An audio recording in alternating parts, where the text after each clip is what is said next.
Kisah Nabi Zakaria alaihi salam. Kekuatan doa Nabi Zakaria alaihi salam. Assalamualaikum warahmatullahi wabarakatuh. Kisah ini disebutkan beberapa kali dalam Al-Quran. Salah satunya dalam surat Maryam ayat 1 hingga 10. Diceritakan bahwa Nabi Zakaria dan istrinya telah lama menanti kehadiran seorang anak dalam pernikahan mereka. Sekian tahun berlalu, beliau berdoa dan belum dikabulkan oleh Allah. Meskipun begitu, Nabi Zakaria tidak berputus asa. Nabi Zakaria menikah dengan istrinya pada usia 30 tahun, sedangkan istrinya 20 tahun. Mereka berdua sangat mendambakan kehadiran seorang anak. Wahai istriku, semoga kita segera diberikan keturunan. Aku sangat mendambakan kehadiran seorang anak dalam kehidupan kita. Aku juga menginginkan hal yang sama, wahai suamiku. Kita harus berdoa dengan khusyuk agar Allah mengabulkan permintaan kita. Semoga Allah mengabulkan doa kita. Amin.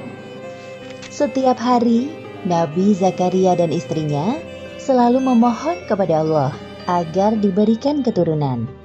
Ya Allah, ya Tuhan kami, Tuhan yang Maha Pengasih dan Maha Penyayang, hamba mohon, karuniakanlah kami seorang anak dari keturunan kami, agar kelak ada yang dapat meneruskan perjuangan kami. Sekian tahun menanti, belum ada tanda-tanda sang istri hamil. Ternyata istri Nabi Zakaria adalah seorang mandul. Artinya tidak bisa memiliki anak.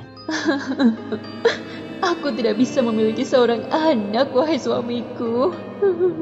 Sekarang usiaku mulai menua. Bersabarlah wahai istriku, kita harus tetap tawakal kepada Allah. Yakinlah, Allah mempunyai rencana yang lebih baik daripada rencana kita. Iya suamiku, aku akan terus berdoa. Meskipun doanya belum dikabulkan Allah, Nabi Zakaria tidak putus asa.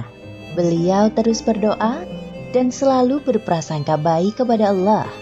Doanya selalu sama, yaitu meminta agar diberikan keturunan. Tahun demi tahun berlalu sangat cepat. Nabi Zakaria dan istrinya menjalani kehidupan dengan penuh kesabaran dan keikhlasan. Meski tenaga untuk beraktivitas semakin menurun, tidak menyurutkan semangat beliau dalam berdakwah kepada kaumnya. Seperti yang disebutkan dalam Al-Quran, surat Maryam ayat 4.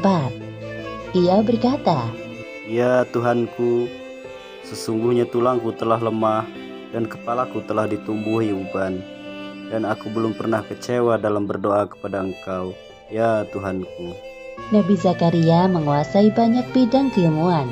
Maka dari itu, beliau sangat menginginkan seorang anak untuk mewarisi keilmuan yang dimilikinya. Seperti yang disebutkan dalam Al-Quran, surat Maryam ayat 5 hingga 6. Dan sesungguhnya aku khawatir terhadap mawaliku sepeninggal aku, sedangkan istriku seorang yang mandul. Maka anugerahilah aku dari sisi Engkau, seorang putra yang akan mewarisi aku. Nabi Zakaria adalah paman dari Maryam. Istri Nabi Zakaria dan Ibunda Maryam adalah kakak beradik. Ibunda Maryam bernama Hannah, sedangkan ayahnya bernama Imron. Kisah keluarga Imron dijadikan sebagai salah satu nama surat dalam Al-Quran, yaitu surat Ali Imron.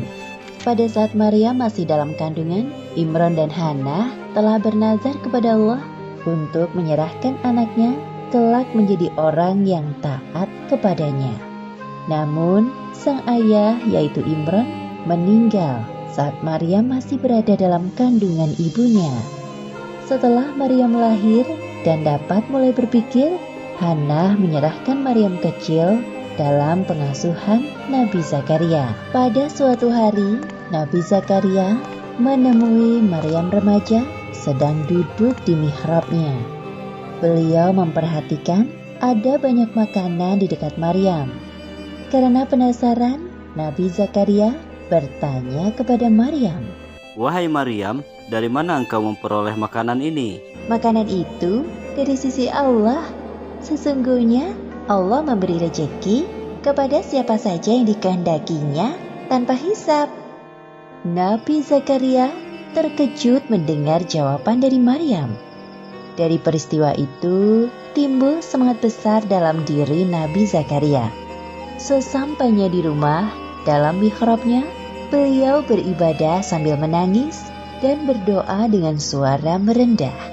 Ya Allah, berilah aku dari sisi Engkau seorang anak yang baik. Sesungguhnya Engkau Maha Pendengar doa. Belum sampai Nabi Zakaria menyelesaikan ibadahnya, Allah mengabulkan doanya lewat perantara malaikat Jibril. Sesungguhnya Allah menyuruhku untuk menyampaikan kepadamu sebuah kabar gembira. Apa itu, wahai Jibril? Atas kesabaranmu dalam berdoa, Allah mengabulkan permintaanmu dengan balasan berkali-kali lipat. Pertama, Allah akan memberikanmu keturunan seorang anak laki-laki. Kedua, Allah memberikan nama Yahya kepadanya, yang mana belum ada seorang pun yang memiliki nama serupa. Ketiga, kelak dia akan menjadi orang yang membenarkan kedatangan Isa alaihissalam.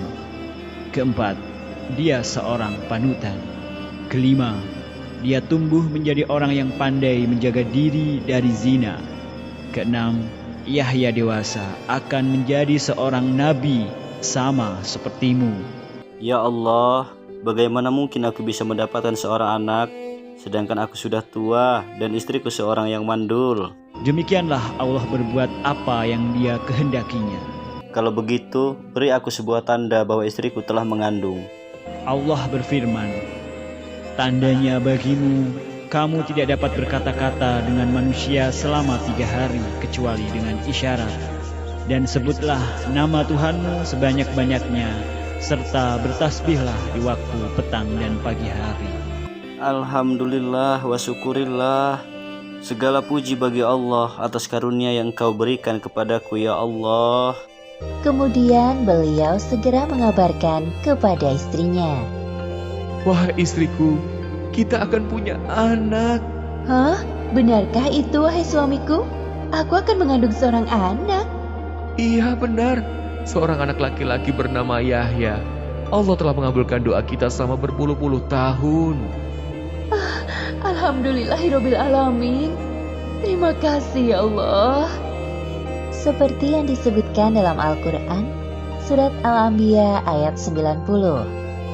Maka kami memperkenankan doanya dan menganugerahkan kepadanya Yahya, dan kami jadikan istrinya dapat mengandung.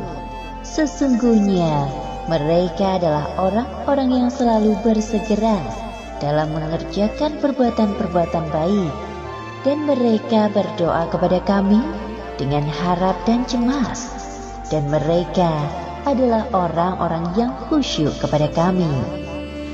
Demikianlah akhir kisah kekuatan doa Nabi Zakaria dalam meminta keturunan. Hikmah yang dapat kita ambil dari kisah ini: pertama, jangan pernah berputus asa dalam berdoa. Kedua, ketika kita meminta sesuatu kepada Allah, harus sabar dan konsisten. Pada saatnya, Allah akan mengabulkannya lebih dari yang kita harapkan. Ketiga, kisah Nabi Zakaria ini membuktikan kepada kita bahwa kekuasaan Allah tidak terbatas. Seperti kisah istri Nabi Zakaria yang mengandung seorang anak di usianya yang sudah tua. Suatu hal yang mustahil terjadi pada manusia biasa. Namun, saat Allah berkehendak hal itu terjadi, maka terjadilah. Wallahu a'lam bishawab.